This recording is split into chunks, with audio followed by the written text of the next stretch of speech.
Pada waktu itu datanglah Hanani pelihat itu kepada Asa Raja Yehuda, katanya, "Karena engkau bersandar kepada Raja Aram dan tidak bersandar kepada Tuhan Allahmu, oleh karena itu terluputlah tentara Raja Aram dari tanganmu." 2 Tawarik 16 ayat yang ke-7. Perjanjian Asa dengan Raja Aram. Saudara-saudara yang dikasihi oleh Tuhan, salam damai sejahtera bagi kita sekalian. Saat teduh kita hari ini dari 2 Tawarik 16 ayat 1 sampai 14 masih tentang Raja Asa dan bagaimana bisa beralih si Raja Asa ini dari bersandar kepada Allahnya, ternyata ia gemetar juga kepada Raja Aram dan mengikat perjanjian dengannya. Saudara-saudara, memang latar belakang 2 Tawarik ini mengenai peperangan antar bangsa-bangsa dan suku-suku bangsa antara Raja Asa, yaitu bangsa Yehuda, melawan bangsa Israel dan juga Aram. Dalam situasi yang seperti inilah Tuhan menyingkapkan bagaimanapun manusia dengan mudah tergoda untuk beralih dari bersandar kepada Tuhan, maksudnya bersandar kepada Tuhan Allahnya, justru ia tergoda untuk mengikat perjanjian dengan manusia, yaitu Raja Aram yang posisinya lebih kuat waktu itu agar dirinya dan kerajaannya aman. Tuhan memakai kondisi yang tidak baik-baik saja, bahkan dalam ancaman. Jika dalam konteks Raja Asa adalah peperangan, mungkin konteks kita adalah soal kekalutan hidup dan masa depan.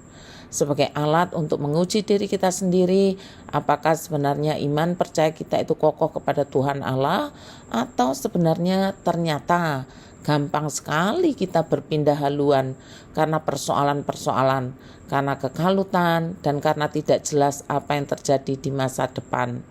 Memang sih tidak selalu kondisi yang tidak baik-baik saja sebagai alat uji, karena ada juga justru dalam kondisi yang baik, melimpah, makmur, justru tidak lagi mengandalkan Tuhan.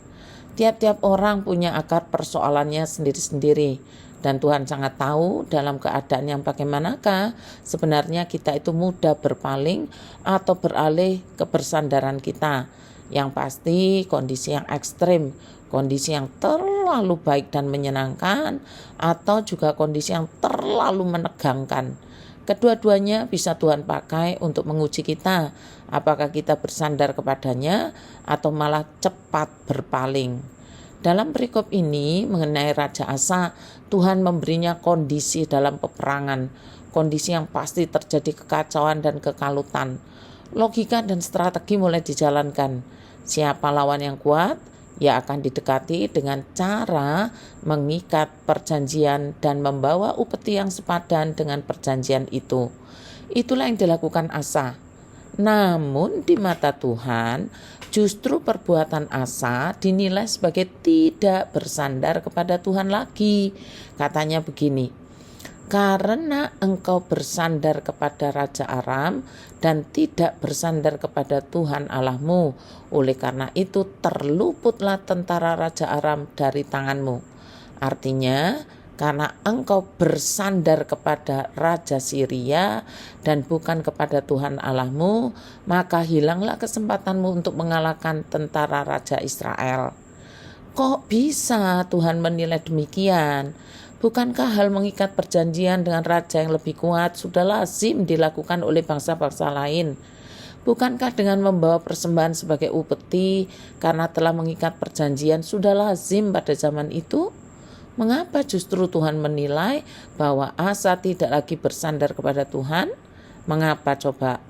Jawabannya ada pada ayat 8 dan 9 yang tertulis demikian. "Bukankah tentara orang Ethiopia dan Libya besar jumlahnya, jumlah keretanya, dan orang berkudanya sangat banyak? Namun Tuhan telah menyerahkan mereka ke dalam tanganmu karena engkau bersandar kepadanya. Karena mata Tuhan menjelajah seluruh bumi untuk melimpahkan kekuatannya kepada mereka yang bersungguh hati terhadap Dia. Dalam hal ini engkau telah berlaku bodoh. Oleh sebab itu mulai sekarang ini engkau akan mengalami peperangan. Ada kalimat yang menerangkan bahwa Asa sebelumnya bersandar kepada Tuhan dan karena bersungguh hati kepada Dia ini Tuhan. Apa itu bersungguh hati? Beberapa terjemahan Alkitab mengartikan bersungguh hati itu sebagai tulus hati. Tulus hati lawannya bercabang hati. Jadi dulunya Raja Asa tulus hatinya, artinya hatinya tidak bercabang, hatinya hanya kepada Allah. Namun sekarang hatinya bercabang, bukan hanya kepada Allah, tetapi sebagian kepada manusia, dalam hal ini Raja Aram. Kok bisa Raja Asa berubah dari tulus hati menjadi bercabang hati? Jawabannya adalah keinginan untuk mengalahkan Israel dan mengamankan posisinya sebagai raja. Asa takut kehilangan apa yang sudah dicapainya saat itu. Bukti hatinya bercabang adalah ketika ditegur kesalahannya, ia malah menghukum pelihat yang memperingatkannya. Selamat ulang tahun Sandra Prayuga Benyamin Wijaya. Doa akan saya japri. Terima kasih, Tuhan Yesus memberkati.